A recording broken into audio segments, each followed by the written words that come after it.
കർത്താവ് നിങ്ങളോടുകൂടെയും അങ്ങേ ആത്മാവോടും കൂടെ.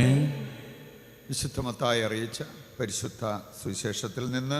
കർത്താവേ, അങ്ങേക്ക് മഹത്വം. അധ്യായം 11, 16 മുതലുള്ള തിരുവചന ഭാഗം. അക്കാലത്ത് യേശു ജനക്കൂട്ടത്തോട് അരുൾ ചെയ്തു, ഈ തലമുറയെ എന്തിനോടാണ് ഞാൻ ഉപമിക്കേണ്ടത്? ചന്തസ്ഥലത്തിരുന്ന് കൂട്ടുകാരെ വിളിച്ച്, ഞങ്ങൾ നിങ്ങൾക്ക് വേണ്ടി കുഴലൂതി, എങ്കിലും നിങ്ങൾ നൃത്തം ചെയ്തില്ല. ഞങ്ങൾ വിലാപഗാനം ആലപിച്ചു, എങ്കിലും നിങ്ങൾ വിലപിച്ചില്ല എന്ന് പറയുന്ന കുട്ടികൾക്ക് സമാനമാണ് ഈ തലമുറ. യോഹന്നാൻ ഭക്ഷിക്കാത്തവനും പാനം ചെയ്യാത്തവനുമായി വന്നു. അവൻ പിശാചുബാധിതനാണെന്ന് അപ്പോൾ അവർ പറയുന്നു. മനുഷ്യപുത്രൻ ഭക്ഷിക്കുന്നവനും പാനം ചെയ്യുന്നവനുമായി വന്നു. അപ്പോൾ അവർ പറയുന്നു, ഇതാ ഭോജനപ്രിയനും വീഞ്ഞുകുടിയനും ചുങ്കക്കാരുടെയും പാപികളുടെയും സ്നേഹിതനുമായ മനുഷ്യൻ.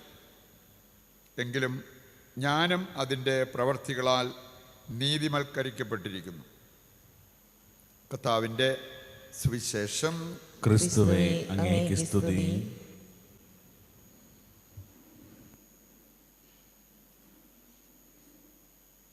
ഈശോയിൽ പ്രിയപ്പെട്ടവരെ, ഇന്നത്തെ സുവിശേഷ ഭാഗം നമ്മളെ ഓർമ്മിപ്പിക്കുന്ന ഒരു കാര്യം, ആത്മീയ പക്വത നമ്മൾ പ്രാപിക്കണം എന്നുള്ളതാണ്. കർത്താവ് ഈ തലമുറയെ താരതമ്യപ്പെടുത്തിയത് കുട്ടികളോട്, അതും കുറ്റം കണ്ടുപിടിച്ച് പറയുന്ന കുട്ടികളെന്ന് പറഞ്ഞാൽ ആത്മീയ തലത്തിൽ വളർച്ച പ്രാപിക്കാത്തവർ, ആത്മീയ തലത്തിൽ കുട്ടികളെപ്പോലെ പെരുമാറുന്നവർ. നമുക്കറിയാം, ആത്മീയ തലത്തിലെ ഏറ്റവും വലിയ ഒരു വളർച്ചയുടെ സൂചന എന്ന് പറയുന്നത് യോഹന്നാൻ്റെ സുവിശേഷം 21-ാം അധ്യായത്തിൻ്റെ 18-ാമത്തെ വചനത്തിൽ നമ്മൾ കാണുന്നുണ്ട്. അവിടെ പറഞ്ഞിരിക്കുന്നത്, ചെറുപ്പമായിരുന്നപ്പോൾ നിങ്ങൾ അരമുറുക്കി നിങ്ങൾക്കിഷ്ടമുള്ളിടത്തേക്ക് പോയി. പ്രായമാകുമ്പോൾ നിങ്ങൾ വെറുതെ കൈകെട്ടി നിൽക്കും. മറ്റൊരാൾ നിൻ്റെ അരമുറുക്കും, നീ ആഗ്രഹിക്കാത്തിടത്തേക്ക് നിന്നെ കൊണ്ടുപോവുകയും ചെയ്യും. ഇത് വയസ്സാകുന്ന കാര്യമല്ല, ആത്മീയ പക്വത പ്രാപിക്കുന്നതിൻ്റെ ഒരു കാര്യമാണെന്ന് ബൈബിൾ പണ്ഡിതന്മാർ കൃത്യമായിട്ട് നമ്മളെ ഓർമ്മിപ്പിക്കുന്ന ഒരു കാര്യമാണ്. ചെറുപ്പമായിരുന്നപ്പോൾ നീ അരമുറുക്കി നിനക്കിഷ്ടമുള്ളിടത്തേക്ക് പോയി. നിൻ്റെ ഇഷ്ടം, നിൻ്റെ പദ്ധതി, നിൻ്റെ വഴികൾ, അത് പ്രായമാകാത്തതിൻ്റെ ഒരു സൂചനയാണ്. പ്രായമായി കഴിഞ്ഞാൽ ദൈവത്തിൻ്റെ പ്ലാന്, ദൈവത്തിൻ്റെ പദ്ധതി, ദൈവത്തിൻ്റെ വഴികൾ. ഞാൻ എനിക്കായിട്ട് ഒന്നും നിർബന്ധ ബുദ്ധിയോടെ ഞാൻ പോകുന്നില്ല. ദൈവം എന്ത് പറയുന്നോ അതനുസരിച്ച് ഞാൻ മുമ്പോട്ട് പോകും.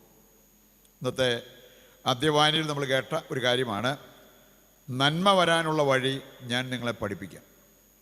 നിൻ്റെ ജീവിതത്തിൽ അഭിവൃദ്ധി വരാനുള്ള വഴി ഞാൻ നിന്നെ പഠിപ്പിക്കാം. നിനക്ക് ആത്മീയ പക്വത ലഭിക്കാനുള്ള വഴി ഞാൻ നിന്നെ പഠിപ്പിക്കാം. എന്നിട്ട് എന്താ കർത്താവ് പറഞ്ഞേ? അവിടുത്തെ കൽപ്പനകൾ ശ്രദ്ധാപൂർവം പാലിക്കുക. നിയമാവർത്തനം 15-ാം അധ്യായത്തിൻ്റെ ഒരു കാതലായ സന്ദേശവും അതാണ്, എൻ്റെ കൽപ്പനകൾ നീ ശ്രദ്ധാപൂർവം പാലിക്കുന്നെങ്കിൽ നിനക്ക് ഒരുപാട് ഐശ്വര്യം വരും. അപ്പം അതുകൊണ്ട് നമുക്ക് സൗകര്യമുള്ള പോലെ എന്തെങ്കിലുമൊക്കെ ചെയ്തു പോയാൽ പോരാ. സൗകര്യമുള്ളതുപോലെ നമ്മൾ പ്രാർത്ഥിക്കാനും പള്ളിപ്പോകാനും മനസ്സ് കാണിച്ചാൽ പോരാ. ശ്രദ്ധാപൂർവം ആ കാര്യം നമ്മൾ നടത്തണം, ഉത്സാഹപൂർവ്വം നമ്മളത് ചെയ്യണം. എങ്കിൽ നമ്മളുടെ സമാധാനം നദി പോലെ ഒഴുകും.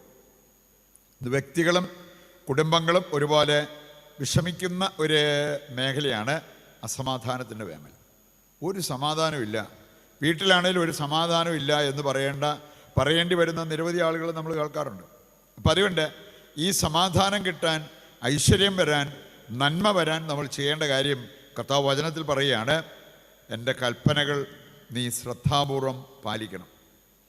പ്രഭാഷകൻ 35-ാം അധ്യായത്തിൻ്റെ ആദ്യ വചനങ്ങൾ വായിച്ചാൽ അവിടെ പറഞ്ഞിട്ടുണ്ട്, കർത്താവിൻ്റെ കൽപ്പനകൾ പാലിക്കുന്നത് നിരവധി ബലി അർപ്പിക്കുന്നതിന് തുല്യമാണ്.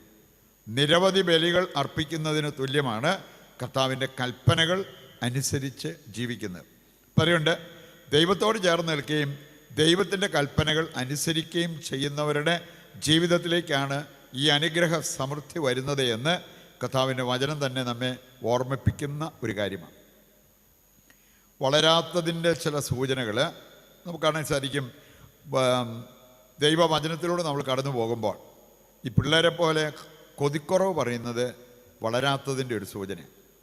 നമുക്കറിയാം, 1 തീമോത്തി 6-ാം അധ്യായത്തിൻ്റെ 6 മുതൽ വായിച്ചാൽ അവിടെ പറഞ്ഞിട്ടുണ്ട്, ഉള്ളതുകൊണ്ട് തൃപ്തിപ്പെട്ട് ജീവിക്കുന്നത് ആത്മീയ വളർച്ചയുടെ ഒരു സൂചനയാണ്. ഉള്ളതുകൊണ്ട് സാമ്പത്തിക മേഖലയാണേലും കഴിവുകളുടെ കാര്യത്തിലാണേലും ജീവിത സാഹചര്യങ്ങളുടെ കാര്യത്തിലാണേലും ഉള്ളതുകൊണ്ട് തൃപ്തിപ്പെടുക.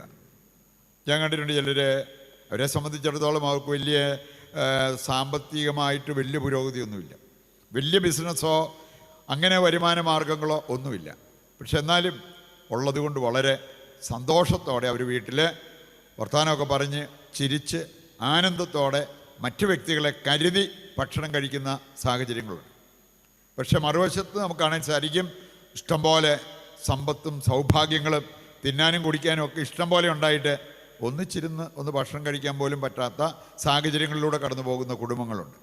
പറയുണ്ട്, വചനം സൂചിപ്പിക്കുന്ന ഒരു കാര്യമാണ്, അങ്ങനെ വെറുപ്പോടെ വിഭവസമൃദ്ധമായ ഭക്ഷണം കഴിക്കുന്നതിനേക്കാൾ എത്രയോ ഭേദമാണ് സന്തോഷത്തോടെ നിങ്ങൾ ഇത് സാധാരണ രീതിയിലുള്ള ഭക്ഷണങ്ങൾ കഴിച്ച് മുമ്പോട്ട് പോകുന്നത് എന്ന്.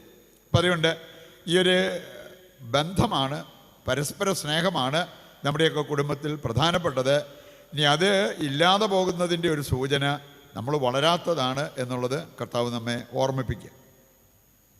ശ്രീലങ്കയിലൊരു പ്രോഗ്രാമിന് പോയ സമയത്തൊരു ഫൊറോനാപ്പള്ളി വെച്ചാൽ, അപ്പോൾ ആ സമയത്ത് അവിടെ ചെന്നപ്പോഴത്തേക്കും വികാരിയച്ഛനെ കാണാൻ വേണ്ടി എന്നെ കൊണ്ടുപോയതാണ് എയർപോർട്ടിൽ നിന്ന് എടുത്തിയ ആൾ.